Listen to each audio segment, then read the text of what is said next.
आज मैं इस वीडियो में आपको बताऊंगा कि अगर आपके ऊपर काला जादू हुआ है और उस काले जादू को आप कैसे तोड़ सकते हैं। इस वीडियो में उसका पूरा तरीका और तवीज़ और पूरा इल्म यानी जो भी पूरा अमल है वो मैं सारा आपको बताऊंगा। आपने बस इस वीडियो को लास्ट तक लाजमी देखना है, क्योंकि इसी वीडियो के अंदर आपको बताया जाएगा कि के ऊपर जो जादू कर रहा है या जो कोई जादू हुआ है उसे आपने किस तरह तोड़ना है। ये जो तवीज़ आप देख रहे हैं, इसी तवीज़ के 8 मेथड है, यानी 8 तरीके हैं ज़्यादा काला जादू तोड़ने के। लेकिन उसमें आपको सिर्फ एक कॉमन तरीका बताया जाएगा जिसके लिए आप कोई भी कॉमन इल्म इजीली तोड़ सकते हैं। ज़ाहिर बात है, अगर आपको प्रोफेशनली कोई इल्म आपको हम अगर बताते हैं तो उसमें बहुत ज़्यादा खर्चा हो जाता है, तो वो आप कुछ लोग हैं जो अफोर्ड नहीं कर पाते।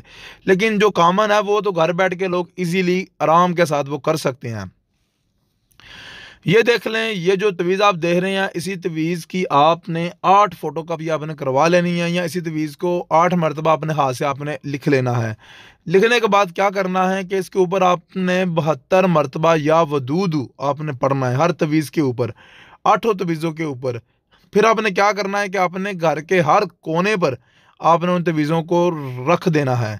अगर आपके ऊपर कोई काला जादू हुआ है और उसके असरात आपके घर के अंदर हैं, तो वो सारे के सारे आपके घर से ख़त्म हो जाएंगे। अगर आपको ये इल्म अच्छा लगा तो आप इस इल्म को करना चाहते हैं तो इसके लिए इजाज़त लाजमी है। अब अपना नाम और अपनी वालदा का नाम हमें कमेंट में लाजमी भेजिए और एक बार इस वीडियो को लाइक लाजमी करें। इंशाल्लाह ताला आपका मसला लाजमी हल होगा। कोई भी मसला या काम करवाने के लिए आप हमसे रब्ता कर सकते हैं।